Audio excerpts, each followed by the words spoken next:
तो हेलो दोस्तों, मेरा नाम है चंदन कुमार। आप सभी का मेरे चैनल पर स्वागत है। अगर आप लोग क्लास 10th में हैं, तो आप लोग का भाई आप लोग के लिए एक और नया चैप्टर लाया है हिस्ट्री का, जिसका नाम है समाजवाद, साम्यवाद एवं रूसी क्रांति।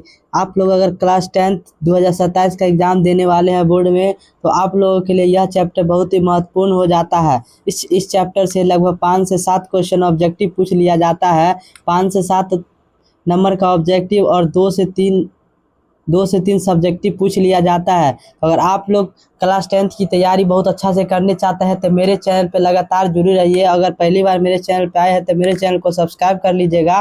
तो आप लोगों के लिए ये महत्वपूर्ण चैप्टर शुरू करते हैं, जिसका नाम है समाजवाद, साम्यवाद और रूसी क्रांति। ठीक है, तो इस चैप्टर में आप लोग को हम बताएंगे किस प्रकार कि समाजवाद के बारे में बताएंगे, साम्यवाद के बारे में बताएंगे और किस रूसी क्रांति के बारे में आप लोगों को बहुत अच्छा तरह से बताया जाएगा। तो आप लोग मेरे साथ मेरे वीडियो में बने रहिए। तो चलिए जानते हैं जिस चैप्टर का नाम है। चैप्टर का नाम क्या है भाई? चैप्टर का नाम है समाजवाद और साम्यवाद। तो समाजवाद, साम्यवाद पहले हम पढ़ेंगे समाजवाद किसे कहते हैं, उसके बाद पढ़ेंगे साम्यवाद क्या है। फिर अगला पार्ट में एक एक पार्ट करके अलग अलग इनकी पार्ट आएगी। तो सभी पार्ट को आप जरूर देखिएगा, तभी आप लोगों को सभी समझ में आएगा।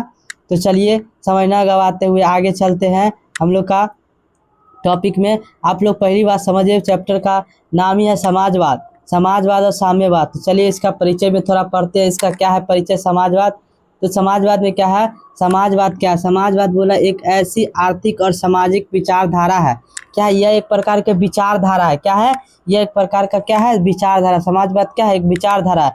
यह एक ऐसी प्रकार की विचारधारा है जो उत्पन्न के साधनों, जैसे कि उत्पन्न के साधन जैसे फैक्ट्री हो गया, जमीन हो गया, पर निजी स्वामित्व के बजाय पूरे समाज और राज्य पर नियंत्रण का समर्थ करती है। मतलब कहने का मतलब इसके ये है, समाजवाद का मतलब समाज में कोई भी चीज़ हो उस पर पूरे समाज का अधिकार होना चाहिए। किसी एक चीज़ निजी का अधिकार नहीं हो जाएगा। अगर तुम्हारे किसी भी चीज़ का अगर निजी हो जाता है ना, तो निजी होने पर वो उस चीज़ का हक हो जाता है। वो जब चाहेगा तब उसका इस्तेमाल करेगा, जब चाहेगा तब नहीं करेगा। तो वो निजी हो गया ना भाई उसका। लेकिन समाज का रहेगा तो समाज के अनुसार कुछ भी किया जाएगा। तो कहने का मतलब किसी का स्वामित्व का आधार नहीं होना चाहिए। इसका क्या नियंत्रण राज्य के आधार पर नियंत्रण होना चाहिए। ठीक है, समाज या राज्य का क्या होना चाहिए? इस पर नियंत्रण होना चाहिए।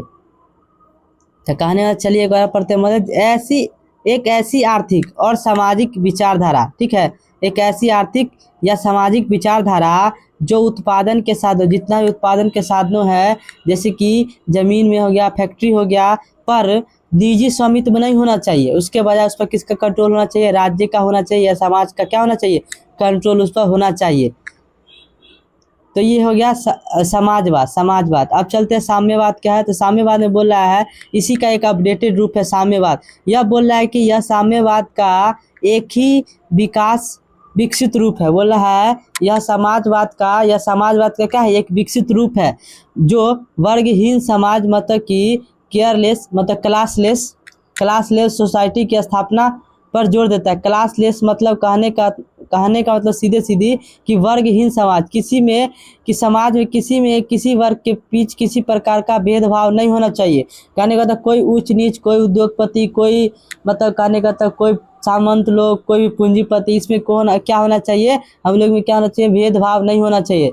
समाज में क्या है, अगर किसी प्रकार का भेदभाव रहेगा तो क्या होगा? जैसे गरीबों अमीरों में भेदभाव इस प्रकार का अगर रहेगा, अगर संविधान के अनुसार भी भेदभाव रहेगा कि गरीबों को अलग संविधान और अमीरों को अलग संविधान, गरीबों को कुछ नहीं देखा जाएगा, गरीब कुछ बोलेगा तो सुनेगा नहीं, अमीर कुछ बोलेगा तो उसका सुन लिया जाएगा। तो ये इस प्रकार का तो क्या होना चाहिए? समाज एक वर्गहीन होना चाहिए। सभी को क्या सेम अधिकार मिलना चाहिए। यह साम्यवाद क्या है? यह समाज के ही एक विकसित रूप है। यह समाजवाद का ही एक विकसित रूप है। यह वर्गहीन समाज के क्या स्थापने पर जोर देता है कि सभी जगह क्या होना चाहिए? समाज वर्गहीन होना चाहिए। किसी में किसी प्रकार का अंतर नहीं होना चाहिए, किसी प्रकार किसी का शोषण नहीं होना चाहिए। क्या होना चाहिए? सब एक समान होना चाहिए समाज में। कहने का मतलब यही है साम्यवाद। समाजवाद क्या है? समाज के लिए किसी भी क्या होना चाहिए? किसी विचारधारा। सीधी बात तो पहले समझ जाते हैं क्या है विचारधारा। यह सीधी सीधी बात देता है किसी भी चीज़ पर किसी का निजी नहीं होना चाहिए। या तो ये समाज पर नियंत्रण होना चाहिए या किसी राज्य का नियंत्रण होना चाहिए उस पर। ठीक है, तो हम उम्मीद है आप लोग को समझ गए होंगे। अगर समझ ना आए तो कमेंट कर दीजिएगा। फिर से आप लोगों को समझाने का हम प्रयास करेंगे। ठीक है, अगर 2027 में अगर आप लोग एग्जाम दे रहे हैं तो आप लोगों के लिए यह वीडियो बहुत इंपॉर्टेंट बन जाता है, इसलिए यह वीडियो को आप पूरा अंत तक देखें। 2027 में आपको इस चैप्टर से लगभग 10 नंबर फिक्स है, तो इसलिए ध्यान से देखिए वीडियो को। किसी प्रकार का प्रॉब्लम आए तो कमेंट कर दीजिएगा। चलिए आगे चलते हैं। होती है, ठीक है, तो औद्योगिक क्रांति के बारे में पढ़ेंगे। औद्योगिक क्रांति क्या है, तो चलिए ध्यान से देखिएगा, पढ़िएगा औद्योगिक क्रांति क्या है। तो औद्योगिक क्रांति का क्या बोला जा रहा है, देखिएगा पॉइंट। बोला औद्योगिक क्रांति सबसे पहले इंग्लैंड में आई। क्वेश्चन पूछ लिया जाता तो औद्योगिक आप लोग लगा लीजिएगा इस वाले भाग में, इस वाले भाग को अंडरलाइन कर लीजिएगा। आप लोग को पूछा जाता है कि बताइए जो औद्योगिक क्रांति की शुरुआत कहाँ से हुई थी। औद्योगिक क्रांति की शुरुआत कहाँ से हुई थी पूछ लिया जाता है, तो कहाँ से हुई थी, इंग्लैंड से। औद्योगिक क्रांति की शुरुआत कहाँ से हुई थी, तो इंग्लैंड से हुई थी। ये वाला लाइन आप लोग के लिए बहुत इंपॉर्टेंट बन जाता है। जो औद्योगिक क्रांति की शुरुआत सबसे पहले इंग्लैंड में हुआ था। कहाँ हुआ था, इंग्लैंड में। औद्योगिक क्रांति की शुरुआत कहाँ हुआ था, इंग्लैंड में हुआ था। ठीक है, तो पहला पॉइंट था कि औद्योगिक क्रांति सबसे पहले कहाँ आई, इंग्लैंड में आई। और इसमें एक और आर्थिक प्रगति हुई तो दूसरी ओर समाज एवं पूंजीपति और श्रमिक वर्ग का उदय हुआ। कहने का मतलब बोल रहा है औद्योगिक क्रांति पहली बात तो है भाई क्या, तो औद्योगिक क्रांति ये है जो औद्योगिक क्रांति में लोग बोल रहा है पहले तो हाथ से काम बनाया जाता, हाथ से कोई कपड़ा कोई कुछ भी चीज को बनाया जाता। अब क्या हुआ, बड़े बड़े मशीन आ गए इंग्लैंड में। क्या आ गए, बड़े बड़े मशीन आ गया। अब जो काम हाथ से किया जाता अब वो सब काम कौन सा करने लगा, वह मशीन करने लगा। जो काम को आदमी करने में भर दिन लगा देता था वो मशीन अब 1 घंटा में कर रहा था। ठीक है, तो औद्योगिक क्रांति क्या हुआ, इसमें क्या हो गया, उद्योग में क्रांति की लहर आ गई। क्या हुआ, उद्योग में क्या हुआ, क्रांति आ गई। वही औद्योगिक क्रांति क्या हुआ, एक बड़ी बड़ी मशीनों का युग आ गया। बहुत बड़े बड़े मशीन क्या होने लगे, मशीन का आविष्कार हो गया। मशीन काम करने लगा। आदमी की जगह पर कौन काम करने लगा, मशीन काम कर रहा। आदमी जो एक भर दिन में 2 काम करता, 3 मतलब 2-3 कपड़ा बनाता था, तो मशीन एक बार में 100 200 400 ऐसे कपड़ा बना रहा था। तो क्या हो गया, औद्योगिक क्रांति इसी को कहा जाता है। तो चलिए आगे पढ़ते हैं। तो बोला औद्योगिक क्रांति से फलस्वरूप निकला क्या, तो औद्योगिक क्रांति का एक और तो आर्थिक प्रगति हुई। क्या हुआ, एक और तो लोग सब पैसा कमाने लगे, अर्थ में क्या हुआ, आर्थिक प्रगति होने लगा। और दूसरी ओर क्या हुआ, समाज एक वर्ग का उदय हुआ जो एगो था पूंजीपति और श्रमिक वर्ग। जो बड़े बड़े फैक्ट्री के मालिक हो गए वो क्या कहलाने लगे, वो पूंजीपति कहलाने लगे। और जो बेचारा वो फैक्ट्री में काम करता था वो श्रमिक वर्ग का उदय हुआ। ये दो वर्ग का उदय हुआ। बोलेगा कि औद्योगिक क्रांति के फलस्वरूप कितने वर्ग का उदय हुआ, तो 2 वर्ग का उदय होगा, जिसका नाम है, एगो का नाम क्या है, एगो का नाम पूंजीपति वर्ग, एगो का नाम क्या है, 2 वर्ग का उदय हुआ, जिसको पूंजीपति वर्ग, एगो श्रमिक वर्ग का उदय हुआ। ठीक है, उम्मीद है समझ गए होंगे। आगे चलते हैं। पूंजीपति ने अपने हाथों में पूंजी का मुनाफा का केंद्रीकरण कर लिया। श्रमिकों की स्थिति दयनीय बनी रही। मतलब कहने का मतलब पूंजीपति धीरे धीरे पैसा कमाते करते बहुत बड़ा पैसा वाला होते चले गया और श्रमिकों का कोई प्रकार के किसी प्रकार की स्थिति सही नहीं होता।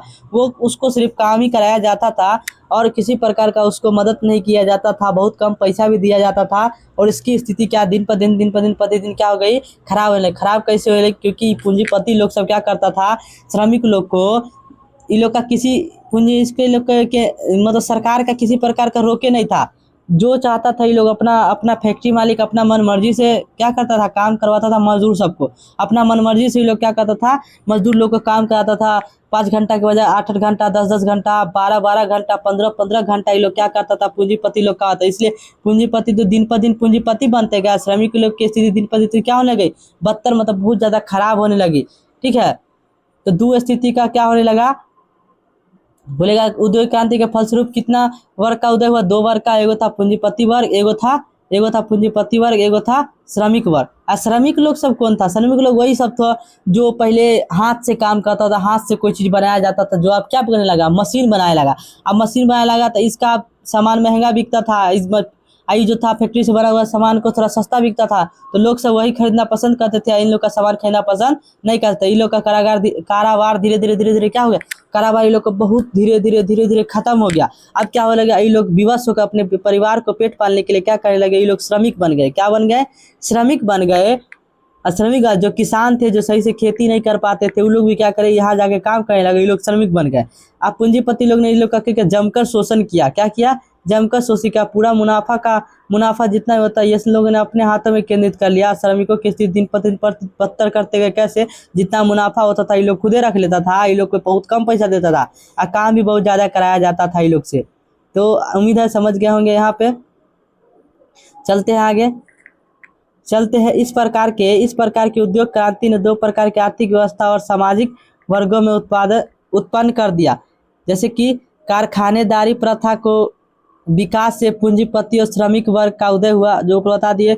इससे इसमें सामाजिक खाई, एक मिनट,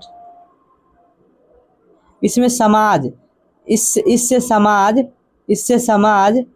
ये नहीं समाज होगा, ठीक है। इससे समाज क्या मिला, खाई की ओर बढ़ी और पूंजीपति वर्ग पूंजी संचय एवं उद्योग निवेश कर संपन्न हो गया। वो संचित होगा, संचित कर, पूंजी संचित कर, सब संचित कर, ठीक है, पूंजी संचित कर,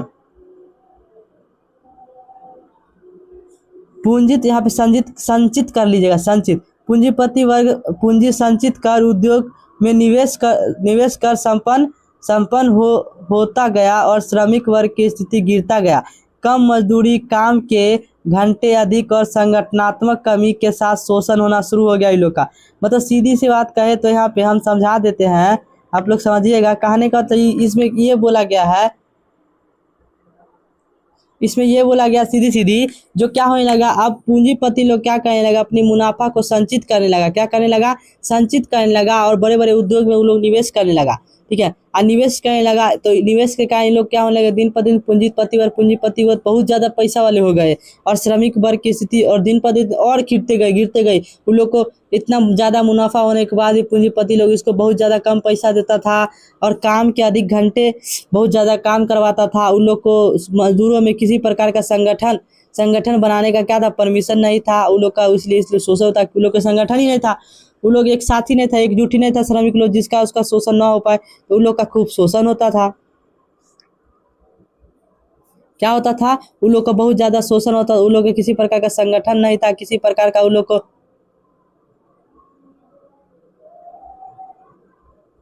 किसी प्रकार कम मजदूरी मिलता था, कम के घंटे अधिक थे उन लोग का, कम से कम 15 घंटा काम करवाता था उन लोग। फैक्ट्री वाले कितना घंटा, 15 घंटा काम करवाता था और संगठनात्मक कमी से उसका शोषण होने लगा। अब क्या होने लगा, उसका धीरे धीरे क्या, संगठनात्मक कमी से संगठन उन लोगों ने था, जिससे क्या उन लोगों क्या होना, दिन पर दिन शोषण होने लगा। तो मुख्य इसका बात ये रहा, यहाँ पे मुख्य बात अगर बताया जाए इसमें तो सीधी बात बोला गया कि औद्योगिकरण से क्या हुआ, औद्योगिकरण से समाज में दो वर्ग का उदय हुआ, जिसमें था पहला वर्ग था पूंजीपति वर्ग, दूसरा वर्ग था श्रमिक वर्ग। श्रमिक वर्ग क्या, पूंजीपति लोग दिन पर दिन क्या मुनाफा कमाते गए और क्या करने लगे और क्या करने लगे, ये अपना पूंजी को संचित कर करके अलग अलग जगह निवेश करके संपन्न होते जा रहे थे। लेकिन श्रमिक वर्ग क्या हो रहे थे, दिन पर दिन इसकी स्थिति दिन पर दिन मतलब कि दयनीय होती जा रही, क्योंकि इसकी मुनाफा होने के बाद इन लोग का मजदूरी नहीं बढ़ रहा था, काम का घंटा बहुत ज्यादा अधिक था, इन लोग को किसी प्रकार संगठनात्मक नहीं था, जिससे कारण इन लोग क्या होता, शोषण हो रहा था। मोटा मोटी बात यही था,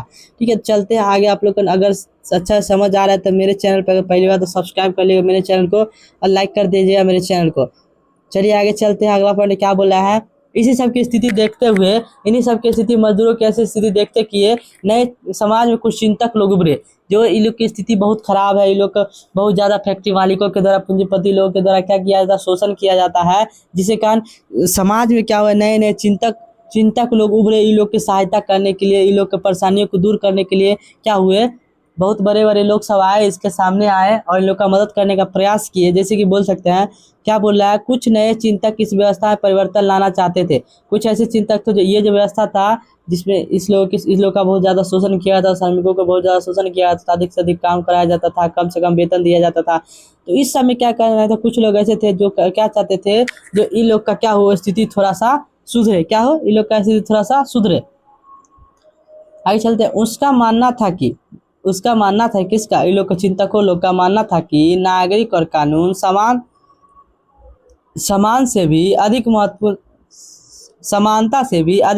सामाजिक और आर्थिक समानता है तथा इसके लिए अधिक प्रयास की और आवश्यकता है। यह चिंतक समाजवादी कहलाए, ठीक है। मतलब ये लोग बोला क्या, इस समाज में लोग सब क्या होना चाहिए, कानून के हिसाब से चलना चाहिए। क्या होना चाहिए, सभी के लिए एक कानून लगना चाहिए। कहने का तो यहाँ पे देखिए, नागरिक और कानून समानता से भी अधिक महत्वपूर्ण है, ठीक है। नागरिक और जो कानून है वो समानता से भी अधिक महत्वपूर्ण है और सामाजिक और आर्थिक समानता है तथा इसके लिए अधिक प्रयास की आवश्यकता की गई। मतलब यहाँ पे बोला गया कि ये चिंतक लोग बोलते थे, जो कुछ चिंतक थे उन लोग क्या किए, जो नागरिक को क्या होना चाहिए, कानून के हिसाब से चलना चाहिए, ठीक है। कानून के हिसाब से चलेगा तब ना, जो कानून के हिसाब से नहीं चलेगा तो क्या करेगा, मजदूर सबको शोषण ना करेगा। वो लोग अपना मनमर्जी करेगा, कानून के हिसाब से नहीं चलेगा तो क्या करेगा, मनमर्जी करेगा। अगर कानून सेट रहेगा, कानून रहेगा, एक्टिव रहेगा कि मजदूरों को इतना ही काम कराना है, 2 घंटा 4 घंटा जो भी हो, 5 घंटा काम कराना है, उसका इतना वेतन मिलना चाहिए, तो क्या होना चाहिए, उसका शोषण नहीं होता। तो वो वाला नागरिकों को क्या होना चाहिए, क्या होना चाहिए, नागरिकों को कानून के अधिकार, कानून समानता से भी चलना चाहिए। क्या चलना चाहिए, कानूनी समानता से चलना चाहिए। तो ऐसे ऐसे कुछ चिंतक लोग आए जो इन लोग के बारे में सोचे, उसको क्या कहा गया, समाजवादी कहा गया। उसको क्या कहा गया, ये चिंतकों को क्या कहा गया, समाजवादी कहा गया। तो आप लोग समझ जाइएगा, जो चिंतक को क्या कहा गया, समाजवादी कहा गया। आगे चलते हैं।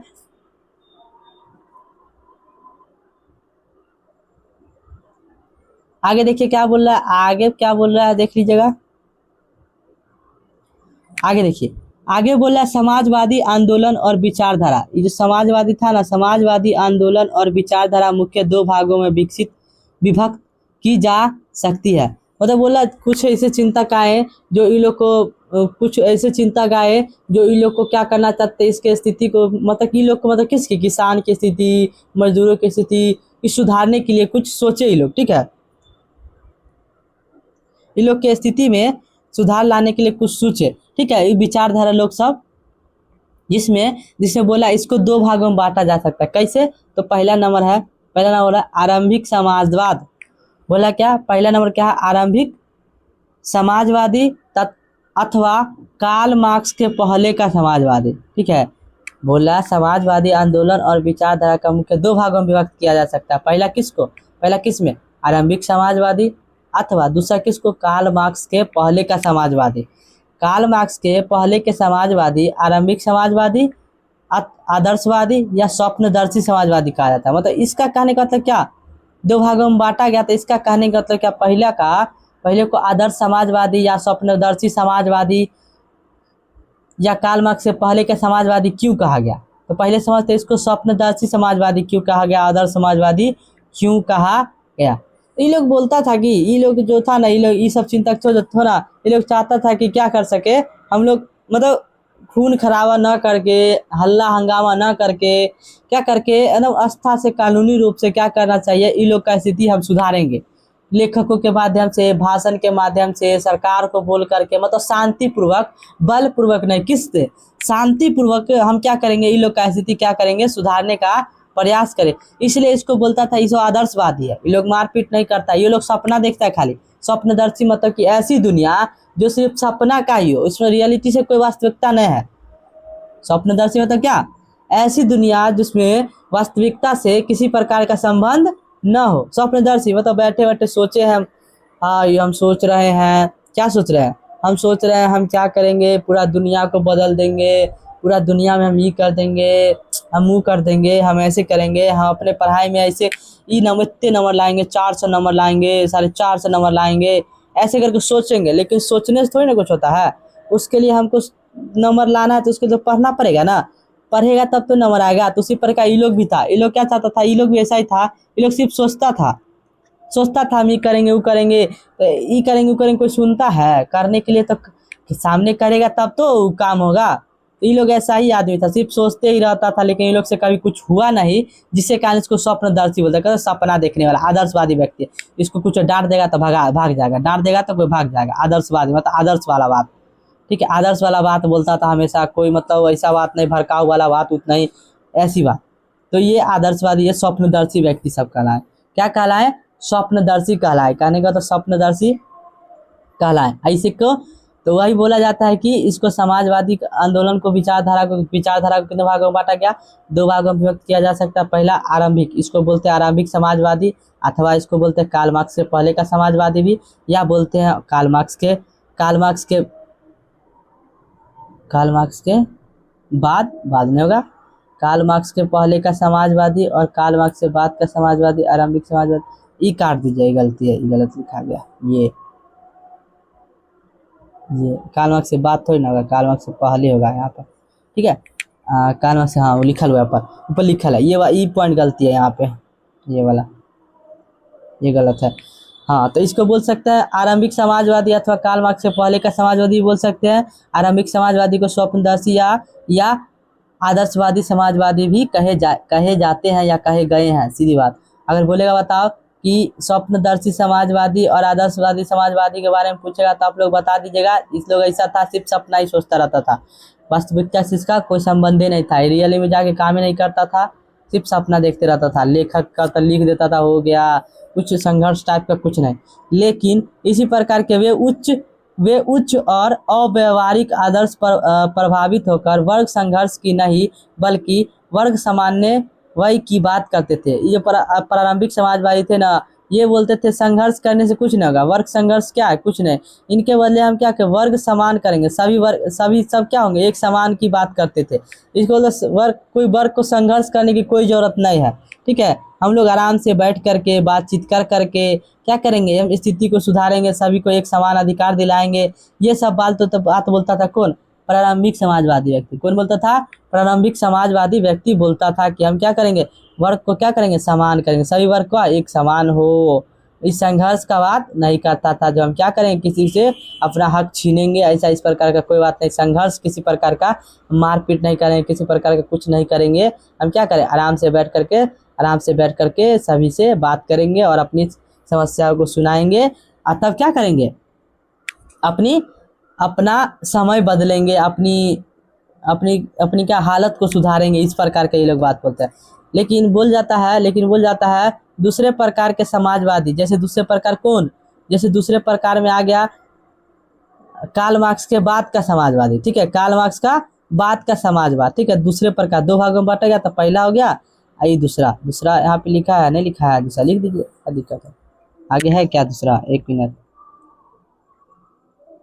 नहीं है तो इसको ये दूसरा हो जाएगा, ठीक है। तो ये 2, ठीक है, वो पहला था, ये दूसरा था। बोला दूसरे प्रकार के समाज, जैसे फ्रेडरिक एंगल्स है, कार्ल मार्क्स है और इनके बाद के चिंतक जो साम्यवादी कहलाए, ये लोग को समाजवाद कहा गया, ठीक है। ये लोग समाजवाद, ये लोग साम्यवादी कहलाए। कौन कौन लोग, जैसे फ्रेडरिक एंगल्स हो गया, कार्ल मार्क्स हो गया, इनके बाद जितने भी चिंतक आए, ये लोग क्या कहलाए गए, साम्यवादी कहलाए गए, ठीक है। ने वर्ग समन्वय के स्थान पर वर्ग संघर्ष की बात कहा। ये लोग बोला उल्टा ही लोग है, मतलब वो लोग बोला क्या, वो लोग बोला कि हम वर्ग संघर्ष पर बात नहीं करेंगे, हम संघर्ष किसी प्रकार का लड़ाई झगड़ा नहीं करेंगे, अपना हक मतलब आराम से बैठ करके मांगेंगे, हम क्या करेंगे, वर्ग समान करेंगे, ठीक है। वर्ग का क्या करेंगे, सभी वर्ग एक समान हो। लेकिन कार्ल मार्क्स जो समाजवादी के दूसरा पार्ट में आते हैं, कार्ल मार्क्स ये लोग कहता था कि नहीं, इस साम्यवादी है, प्लस ये लोग वर्ग समान के बात नहीं पहले किया, पहले बोलेगा हम संघर्ष करेंगे, क्या करेंगे, संघर्ष की लोग बात किया कि हम क्या करेंगे, वर्ग संघर्ष करेंगे, हम सभी वर्ग मिलकर क्या करेंगे, संघर्ष करेंगे। इसके लिए जो करना होगा, जो भी बात करना, आंदोलन करना हो, युद्ध करना हो, मतलब किसी प्रकार का हमको बात करना होगा, तो उसके लिए हम क्या करेंगे, हम संघर्ष करेंगे और अपने हक को छीन करके लाएंगे। ये किसका कहा नाम था, किसका नाम था, कार्ल मार्क्स का नाम था। जो दूसरे कार्ल मार्क्स, फ्रेडरिक एंगल, इस सब का कहा नाम था। ये जो हम लोग को सिर्फ बैठने से, आराम से सोचने से, आराम से करने से कुछ नहीं होगा, हमको इसके लिए क्या करना पड़ेगा, संघर्ष करना पड़ेगा। क्या करना पड़ेगा, संघर्ष करना पड़ेगा। चलिए आगे चलते हैं। इन लोगों ने समाजवाद की एक नई व्याख्या प्रस्तुत की, जिसे वैज्ञानिक समाजवादी कहा जाता है। तो चलिए बोलेगा वैज्ञानिक समाजवाद की किसे कहते हैं, तो वैज्ञानिक समाजवाद किसे कहते हैं, तो इसे वैज्ञानिक समाजवादी कहा जाता है। लिखिएगा दूसरे कार्ल मार्क्स के बाद के समाजवाद को वैज्ञानिक समाजवाद कहा जाता है, या बोल देगा कि वैज्ञानिक समाजवाद का जनक किसे कहा जाता है, तो कार्ल मार्क्स को कहा जाता है। किसे कहा जाता है, कार्ल मार्क्स को कहा जाता है, कार्ल मार्क्स को कहा जाता है। तो वैज्ञानिक समाजवाद के कोई दो व्यक्ति का नाम पूछ देगा तो बोलेगा वो कार्ल मार्क्स बोल देगा। आप लोग क्या बोलिएगा, एक कार्ल मार्क्स बोलेगा, एक बोलेगा फ्रेडरिक, कार्ल मार्क्स और फ्रेडरिक एंगल्स का नाम बोल दीजिएगा। चलिए आगे चलते हैं। तो इसे वैज्ञानिक समाजवाद भी कहा जाता है, ठीक है। इसको क्या कहा जाता है, द्वितीय समाजवाद को क्या कहा जाता है, वैज्ञानिक समाजवाद भी कहा जाता है। ये लोग संघर्ष का बात करता था, लेकिन ये लोग संघर्ष का बात नहीं करता था। ये क्या था, वर्ग समन्वय के स्थान पर क्या करता था, इस वर्ग समन्वय का बात नहीं करता था। ये क्या कहता है, लेकिन ये वर्ग समन्वय का बात करता था। यही तो डिफरेंस है दोनों में, ठीक है। मोस्ट डिफरेंस पूछेगा तो सीधी बात है, ये लोग क्या था, स्वप्नदर्शी था, लेकिन ये लोग क्या था, ये स्वप्नदर्शी नहीं था। ठीक है, सीधी सीधी स्वप्नदर्शी था, ये स्वप्नदर्शी नहीं था। ये वर्ग समन्वय था, ये वर्ग समन्वय नहीं था। ये वर्ग संघर्ष था, ये वर्ग संघर्ष नहीं था। ठीक है, और दूसरी बात, इसका दो नाम लिख दीजिएगा। इसमें आता पहला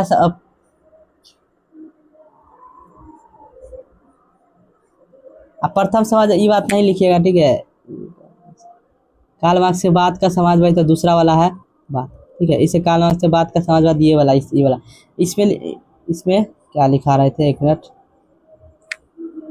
हाँ, अगर बोलेगा क्या बोलेगा, प्रथम, हाँ, दो आरंभिक समाजवादी व्यक्ति का नाम बताओ, तो इसमें आप लिख सकते हैं सेंट साइमन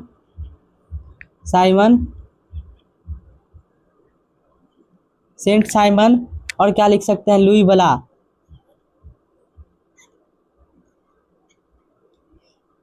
लिख सकते हैं। सेंट साइमन, लुई भला, चार्ल्स फूरियर, ये सब लिख सकते हैं। ये सब क्या है, प्रथम समाजवादी व्यक्ति। ये लोग सिर्फ सोचते ही रहता था, काम नहीं करता था।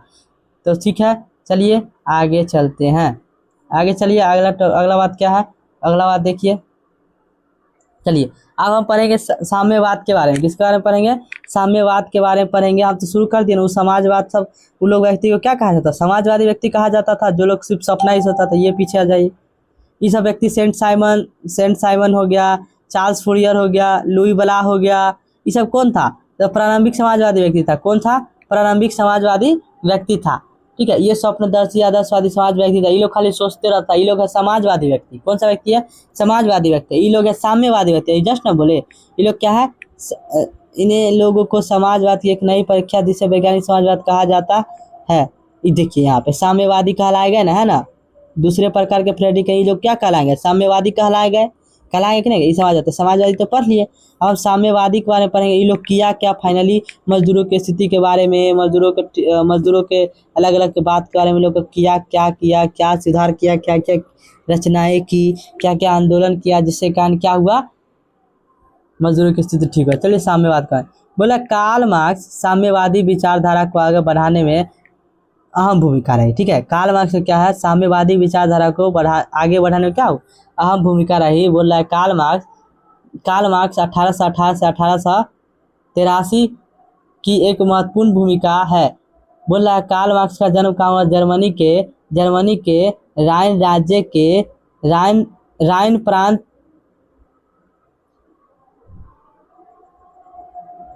प्रांत के ट्रियर नगर, यहाँ पे छूटा हुआ है, एक मिनट। राइन प्रांत के ट्रियर, ठीक है, क्या है, ट्रियर लिखा हुआ है। हाँ देखिए, मार्क्स का जन्म जर्मनी के राइन प्रांत के ट्रियर नगर में एक यहूदी परिवार में हुआ था। ठीक है, इसका जन्म पूछा जाएगा, बहुत बार पूछा गया है, जो इसका जन्म कहाँ हुआ था। ठीक है, पूछा जाता है बहुत बार, इसका जन्म कहाँ हुआ था। कार्ल मार्क्स का जन्म कहाँ हुआ, जर्मनी में हुआ था। कहाँ हुआ था, कार्ल मार्क्स का जन्म कहाँ हुआ था, जर्मनी में हुआ था। आप लोग याद कर लीजिएगा, कार्ल मार्क्स का जन्म कहाँ हुआ था, तो जर्मनी में हुआ था। एक यहूदी परिवार में हुआ था। ये लोग क्या था, यहूदी था। इसके पिता का नाम क्या था, हेनरी मार्क्स था। वो एक विख्यात वकील थे। इनके पिता विख्यात वकील थे कार्ल मार्क्स से। कार्ल मार्क्स ने बॉन तथा बर्लिन विश्वविद्यालय में शिक्षा ग्रहण की। इसका जो भी पढ़ाई लिखाई हुआ, बॉन तथा बर्लिन विश्वविद्यालय में क्या हुआ, इनका शिक्षा हुआ। उसने अर्थशास्त्र का गहन अध्ययन किया। अर्थशास्त्र के क्या थे, बहुत बड़े ज्ञाता थे। और मार्क्स, रूसो, मोंटेस्क्यू, हेगेल के विचार से गहरा प्रभाव थे। जो इसका क्या बोल सकते हैं, आइडियल थे। कौन कौन थे, रूसो थे, मोंटेस्क्यू थे, हेगेल, ये लोग के विचार से कार्ल मार्क्स थे बहुत ज्यादा प्रभावित थे। अब बोल रहे हैं 1843 में, मतलब 1843 में उसने अपने बचपन के मित्र जेनी से विवाह कर लिया। उनकी बचपन की मित्र थी, जिसका नाम था जेनी। क्या नाम था उसके बचपन के मित्र का क्या नाम था, जेनी नाम था।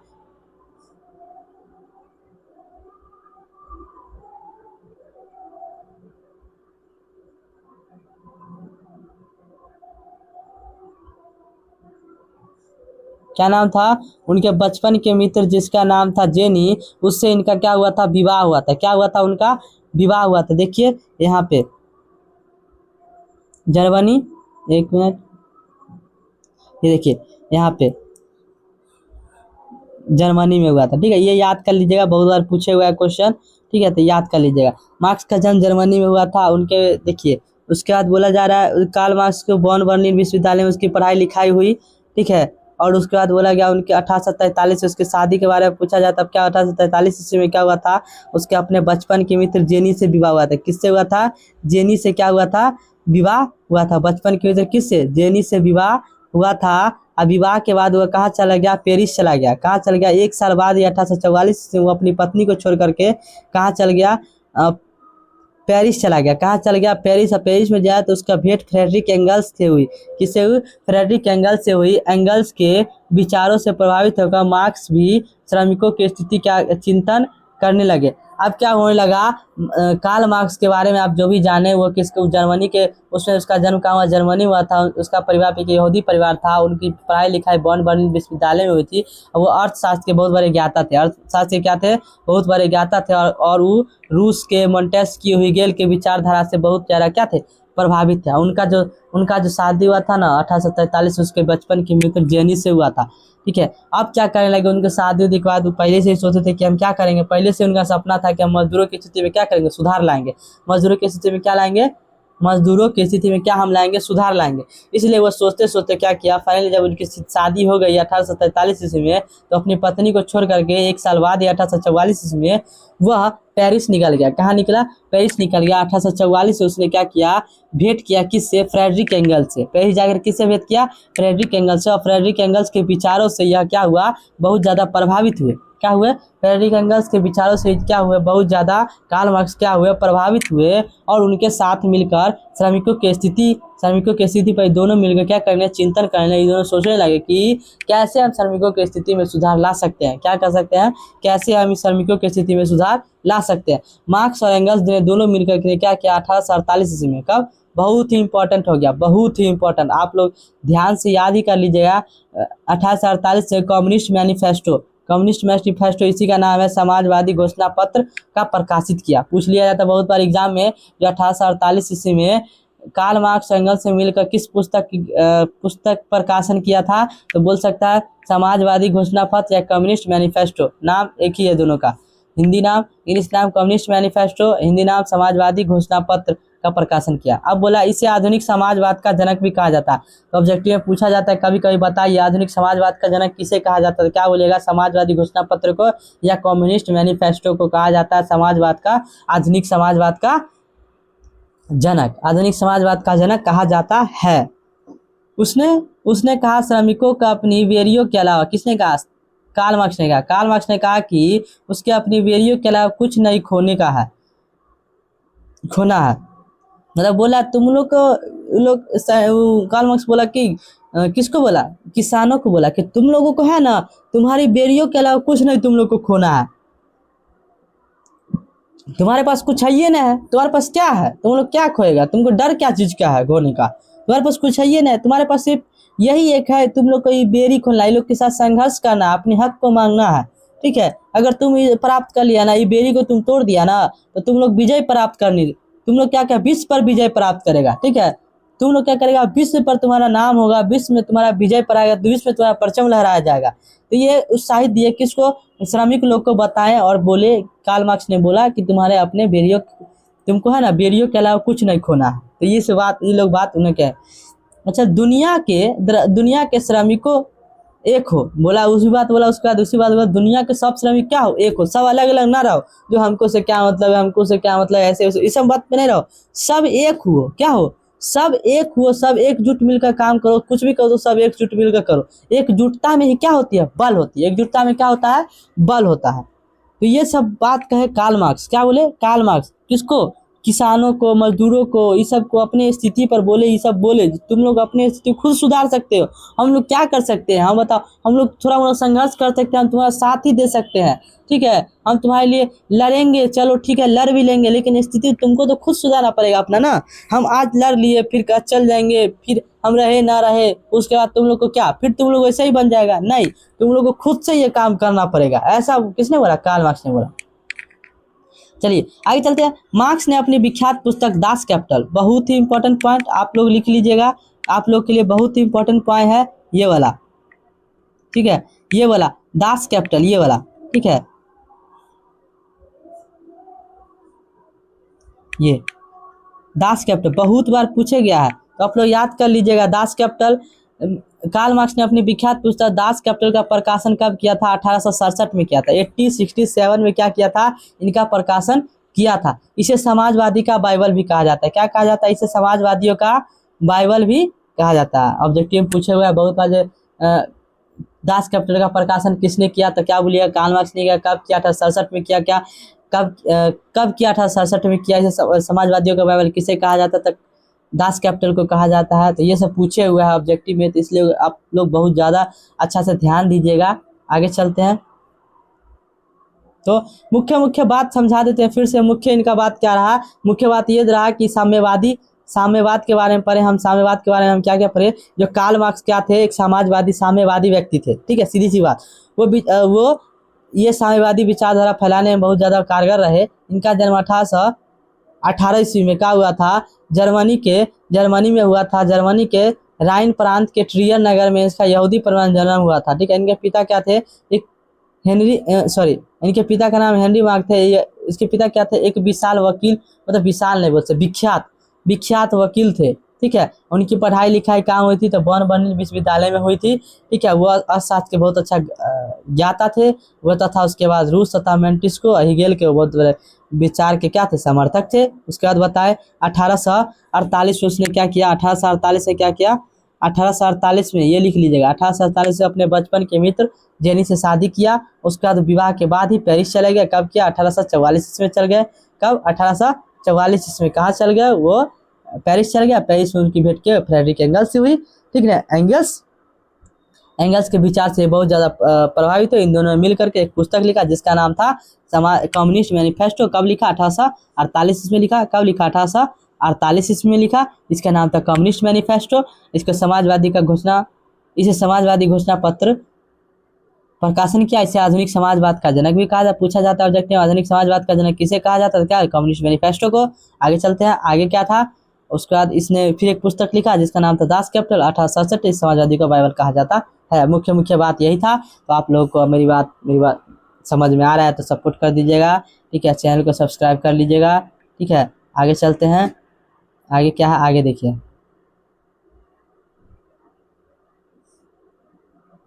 आगे बोल रहा है मार्क्स का प्रसार, बोला मार्क्सवादी विचारधारा का प्रसार तेजी से हुआ। मार्क्सवादी विचारधारा का, सीधी सीधी बात, मार्क्सवादी विचारधारा का क्या हुआ? प्रसार बहुत तेजी से हुआ। ऐसा बात बोला ना, ये इतना बड़े बड़े मंच पर खड़ा होकर ऐसा बात बोला कि उसका बात इतना तेजी से फैला कि इससे सर्वहारा वर्ग को पूंजीपति के विरुद्ध संघर्ष करने की प्रेरणा मिली। सर्वहारा वर्ग क्या है? तो सर्वहारा वर्ग वैसे लोग हैं जिसके इस वर्ग में छोटे, मतलब कि बोल सकते हैं मजदूर आ गए, किसान आ गए, नौकर आ गए, ऐसी लोग सबको क्या कहते हैं? सर्वहारा वर्ग, ठीक है। रोज कमाने या रोज खाने वाले, रोज कमाकर खाने वाले को ही कौन सा वर्ग कहा गया? सर्वहारा वर्ग है। किसान लोग, मजदूर लोग, सीधे अगर बोला जाए इस वर्ग में ऐसे लोग आते हैं जो अगर ऑब्जेक्ट कभी पूछ लिया 2 नंबर सर्वहारा वर्ग किसे कहा जाता? लिख सकते हैं इस वर्ग में मजदूर किसान तथा छोटे से क्या बोल सकते हैं उसको, श्रमिक लोग सब आते थे। ये सब लिख सकते हैं इसमें सर्वहारा वर्ग में। पूंजीपति के विरुद्ध संघर्ष करने की प्रेरणा मिली। लोग को बोला वो हमारे लिए कोई तो बोलने के लिए आया, हम लोग के कोई तो हमारे बारे में सोच रहा है, ये सब उन लोग को बहुत ज्यादा प्रेरणा मिली। उन लोग के लिए क्या, पूंजीपति के विरुद्ध के बारे में लोग को सोचने का मौका मिला, जो सही में हम लोग को कुछ करना पड़ेगा। पूंजीपति लोग हम लोग का दिन पर दिन शोषण करते जा रहा है, हम लोगों को सोचना पड़ेगा। आगे चलते हैं, यूरोप में विभिन्न भागों में समाजवादी विचारधारा का प्रभावित दल स्थापित किए जाने लगे। क्या होने लगे? जगह जगह अब क्या होने लगा? मजदूर सब जागने लगा और लोग सब अपना अपना संगठन बनाने लगे। जब तक संगठन नहीं बनाएगा कुछ नहीं कर पाएगा, ठीक है। किसी भी चीज करने के लिए संगठन की बहुत ज्यादा आवश्यकता होती है, ठीक है। उसी में जैसे जर्मनी में सोशल डेमोक्रेटिक पार्टी की स्थापना हुई। जर्मनी में कौन नाम था? Social democratic party. ब्रिटेन में लेबर पार्टी। फ्रांस में सोशलिस्ट पार्टी। रूस में रूसी सोशलिस्ट डेमोक्रेटिक वर्कर्स पार्टी की स्थापना हुई। ये सब पार्टी की स्थापना किसके द्वारा किया गया? मजदूरों के द्वारा किया गया। मजदूर में इसकी अधिकता दिखाई गई है। मजदूर को अपनी बात मनवाने के लिए, अपनी समस्याओं को दूर करने के लिए फैक्ट्री मालिक के लिए के प्रति क्या किया, संघर्ष किया। अंतर्राष्ट्रीय श्रमिक संगठन भी स्थापित किए गए, जैसे कि लंदन में 1864 में मार्क्स के प्रयासों से अंतर्राष्ट्रीय सम्मेलन भी किए गए। इसमें पार्टी स्थापना करने के बाद भी यहाँ क्या किया गया, अंतर्राष्ट्रीय सम्मेलन भी स्थापना किया गया।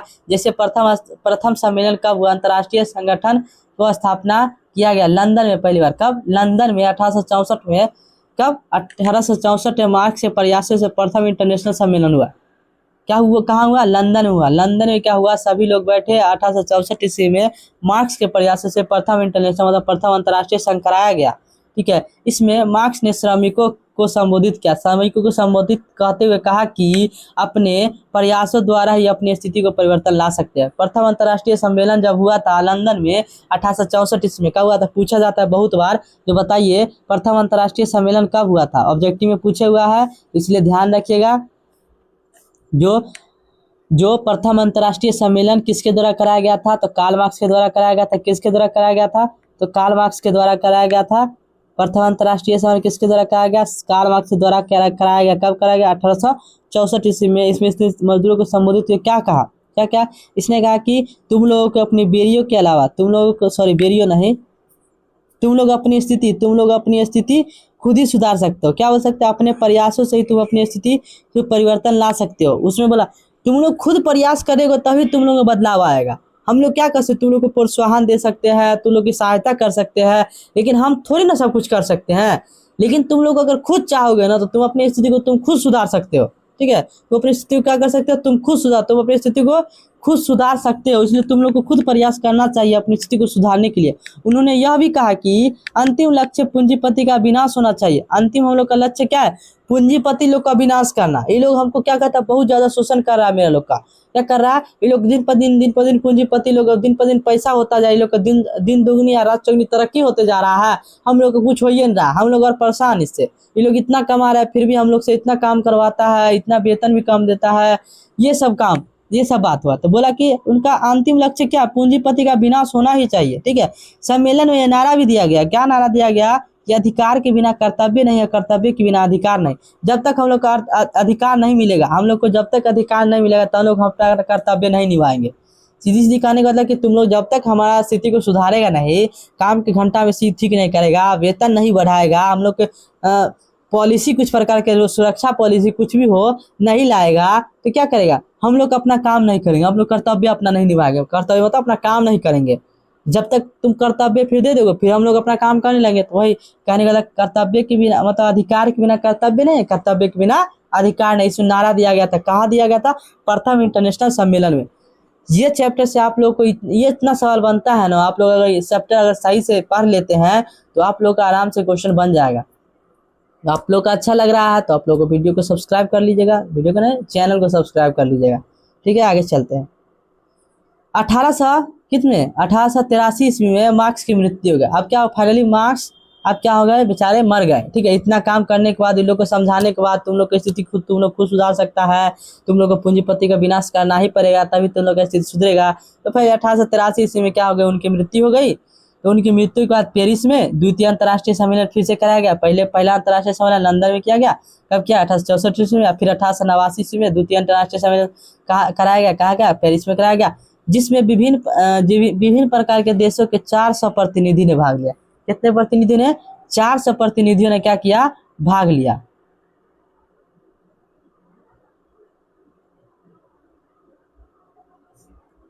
क्या किया, 400 प्रतिनिधियों ने क्या किया, इसमें भाग लिया।